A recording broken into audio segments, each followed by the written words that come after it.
Days away from the NFL action, and let's play a game of Would You Believe, because we can take anything and turn it into a name-based like pun. that. Peter, you'll get used to that. Good. Here we go, D. Wood. Let's start with this. If I said Cam Ward's going to be an instant star in Tennessee, would you believe it?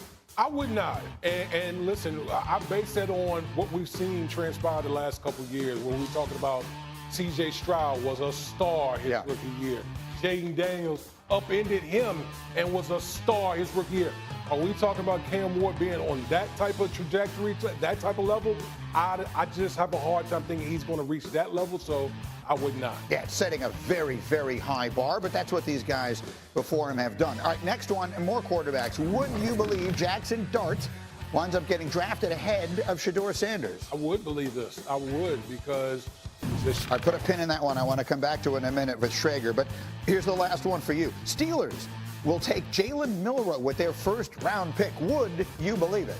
I'm calling the audible on this one. Yeah. Originally, I said I would. But I think more so I was talking myself into that because of, again, traits by Jalen Milroe. I'm going to say would not. I think as much as we talk about his athletic ability, the warts in as far as playing the quarterback position, we can't ignore that. Yes. We can't ignore the way that Jalen Milroe played this past season, especially the latter part of the season. I don't think those are things that teams can ignore, so I'm going to say would not. For those of you at home, that's why it took so long for the graphic to go up.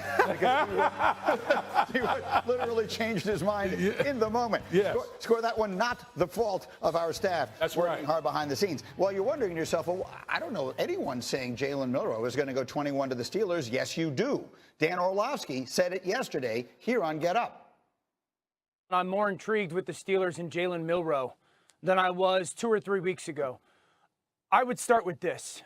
I don't think that there's a team in the NFL that is in a worse situation when it comes to the quarterback position than the Pittsburgh Steelers. And this is a guy that has rare physical talent when it comes to Jalen Milroe. So I understand he's flawed, but I don't think he's nearly as flawed as a passer as some people believe. All right, Mike Tannenbaum, I'm looking at the face on Schrager, but I want to start with Mike T, because I know where you made your living evaluating these sorts of things.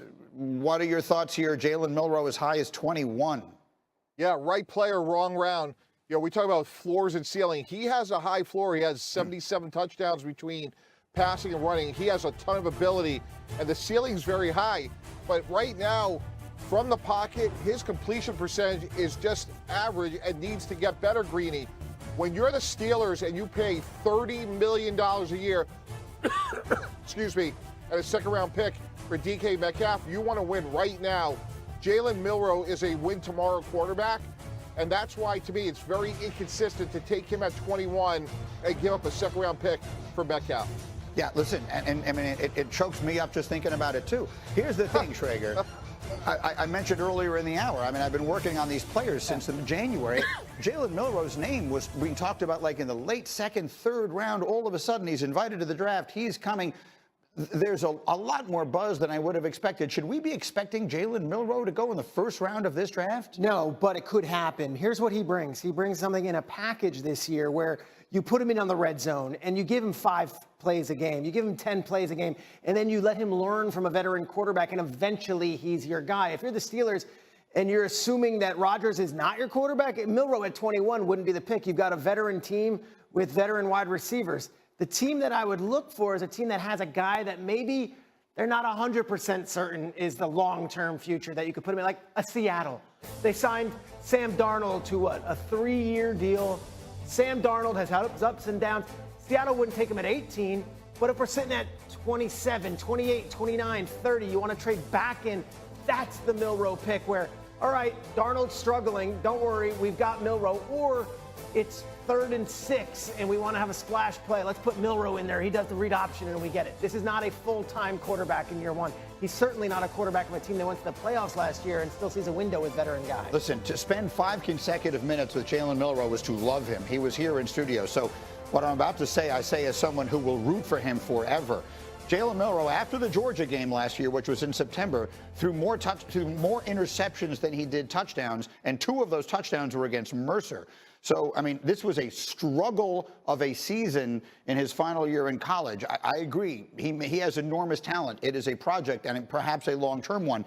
I saw out of the corner of my eye, you sort of reacted when D. Wood said, I could see Jaxson Dart going ahead of Shedeur Sanders. What were you looking at? Look, there's some buzz locally here in New York about Jaxson Dart being the preferred quarterback to Shedeur Sanders in the Giants organization. I would say this, if the Giants were to trade back into the first or to trade back and take Dart over Sanders, understand they have done their work on Dart too. There was a lot of news that Shedeur Sanders was getting another visit, and they've been to 13 people went to the pro day.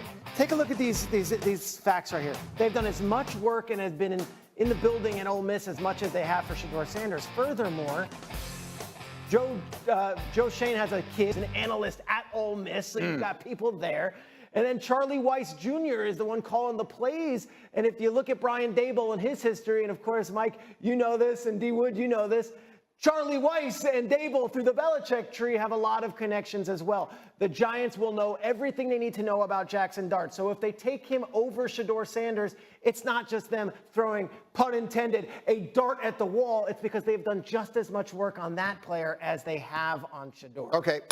I'm calling the courtroom to order. Here's what I'm thinking, Tannenbaum. So I'm putting together what Schrager told us at the beginning, which is that the Giants are taking phone calls, whatever the word is, maybe listening to trade offers at 3. Why? Because they're interested in taking a quarterback but don't want to take him at 3. It's too high. So maybe you accumulate a little more stuff, you move back a little bit, and they move back and take the quarterback, and maybe the quarterback they like is Jaxson Dart all along. Are you buying it, Tannenbaum?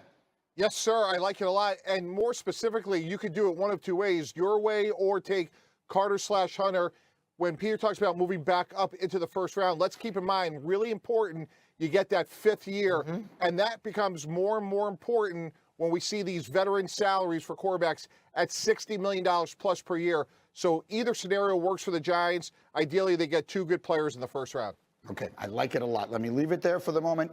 We'll all find out together on Thursday night where this all winds up. Meanwhile, we got a lot of great hoops this morning. A Big Apple bummer last night. What the actual heck happened to the Knicks? How much trouble are they in? Spoiler alert, the answer might be a lot, and you'll find out. Xin chào các bạn, đã quay trở lại với kênh của mình ngày hôm nay. Mình sẽ tiếp tục hướng dẫn các bạn làm vòng. Vòng hôm nay của mình sẽ có tiêu đề là lưu manh. Ngày vòng của mình sẽ có tiêu đề là cái mũ. Bây giờ mình bắt đầu làm nhé. Nhớ ấy. Anh phả cho cái gì? Cái chuối rồi. Ôi ơi, giờ cái lần đi lên định là chỗ đặng Lotte, định là đấy gặp đặng bún bò Huế, ui ngon đấy. Nhưng mà kiểu thôi ăn một tí cũng no hay là nhớ mới lúc đấy thôi. Đi cùng ai thì chết rồi. Uống nước không? Dạ uống. Không, no, em không muốn.